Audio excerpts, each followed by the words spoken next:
Hi, you've made it. This is the last piece of the training. Now you're going to be a guru at the online application process. Now let's get started. It will prompt them over to the dashboard screen. Phase 3B is incomplete. As always, red asterisks are important fields they must complete. Save and exit button. If they need to log out, they're more than welcome to log back in. It will keep them at their same place only if they've clicked save and continue. Get started.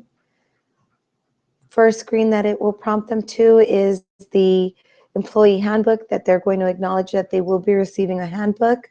Click save and continue. Direct deposit form, if they'd like to apply for it, great. They can go ahead and complete everything online. If not, they don't need to. Click save and continue. Next couple of screens that you'll see is the time of hire packets. It pretty much gives them a general breakdown of what their rights are as an employee. So if, let's say if they get injured, it says here, if you get hurt on a job, your employer is required by law to pay for workers' compensation benefits. You could get hurt by, and it gives them different scenarios of what's considered an injury.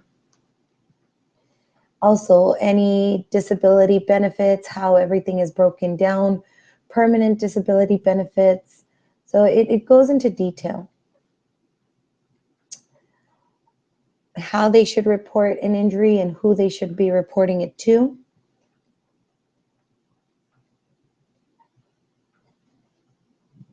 Everything that it entails from beginning to end with regards to an injury, okay? I need to stop saying okay. The pre-designation form. This is where if the applicant decides he'd like to be seen by their own personal doctor, they're more than welcome to. Our 8850 form. Most of the information will already be populated in here, like the social security number, the employee name. However, make sure that it is complete and the information entered is accurate, okay? The bottom portion, there I went, you heard that? I said okay again. The bottom portion of the survey is voluntary. They don't need to complete that. Now, the next tax credit questionnaire, they need to complete. First name, last name, date of birth, and it'll ask them for a couple of different questions. You as the recruiter need to make sure that the company name is completed and also your location and the start date. It's very important that the start date is entered on this form. Their W-4 form, remember, applicant's name, social security should match the same as the name and social security they put at the beginning of the application, and the number of dependents is always listed on number 5. These things here, they don't need to worry about completing. Now the lovely I-9 form. Great thing is that it's online. If they make any errors, they can just go back and just recheck it. Everything in this field is required.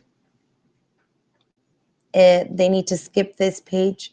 So all they need to do is save and continue because this is the recruiter portion. Then once they're done here, again, step review page, go back and review all the forms they've completed, anything that they've missed. If they haven't missed anything, all they do is click it, submit, and it thanks them for applying.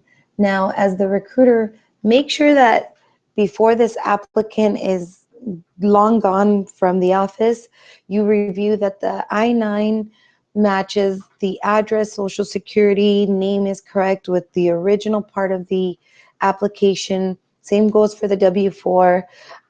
Same goes for the WOTC form. Make sure that the sections that are necessary are completed and accurate.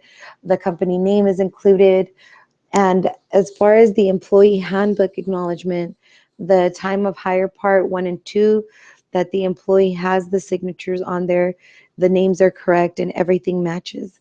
Once this is done and over with, you are good to go.